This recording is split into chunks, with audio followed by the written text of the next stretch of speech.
CMA USAയുടെ syllabus എന്ന് പറയുന്നത് തിയറിക്കും പ്രോബ്ലത്തിനും ഈക്വൽ ഇമ്പോർട്ടൻസ് കൊടുത്തുകൊണ്ടാണ്. Therefore, it is important to focus on theory as well. സ്റ്റുഡൻസിൻ്റെ ഭാഗത്തു നിന്ന് കൂടുതൽ കേട്ട് വരുന്ന ഒരു ജെന്യൂൺ കൺസേൺ ആണ്, ക്ലാസ് കേൾക്കുന്ന സമയത്തും പഠിക്കുന്ന സമയത്തും തിയറി ഓക്കെ ആണ്, പിന്നീട് എക്സാമിന് വേണ്ടിക്ക് പ്രിപ്പയർ ചെയ്യുന്ന സമയത്ത് എല്ലാം മറന്നു പോകുന്നു. അപ്പോൾ ഇതിനു വേണ്ടിക്ക് എന്ത് മെത്തേഡാണ് പഠിക്കാൻ വേണ്ടി യൂസ് ചെയ്യുക? അതിന് ഞാൻ സജസ്റ്റ് ചെയ്യുന്നത് ക്ലാസ് കംപ്ലീറ്റ് ചെയ്ത ഉടനെ വീട്ടിൽ പോയിട്ട് കുറച്ച് ടൈം ഷോർട്ട് നോട്ട്സ് ഉണ്ടാക്കാൻ വേണ്ടിക്ക് സ്പെൻഡ് ചെയ്യുക. ഷോർട്ട് നോട്ട്സും ഫ്ലാഷ് കാർഡ്സും പിന്നീട് പഠിക്കുന്ന സമയത്ത് നമുക്ക് ഭയങ്കര യൂസ്ഫുൾ ആയിരിക്കും, ഭയങ്കര എഫക്റ്റീവ് ആയിരിക്കും. ലാസ്റ്റ് ടൈം എക്സാം പ്രിപ്പയർ ചെയ്യാൻ വേണ്ടിക്ക് കൂടുതലായിട്ട് നമ്മൾ നോട്ട്സ് വായിക്കേണ്ട ആവശ്യം ഇതിൽ നിന്ന് നമുക്ക് കുറക്കാൻ പറ്റും. ഒരു ടോപ്പിക്ക് പഠിച്ചതിന് ശേഷം വേറൊരു ടോപ്പിക്കിലേക്ക് മൂവ് ചെയ്യുമ്പോൾ ആദ്യം പഠിച്ച ടോപ്പിക്ക് കുറച്ച് മറന്നു പോകാറില്ലേ?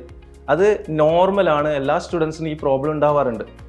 So learn rather than memorise the concept.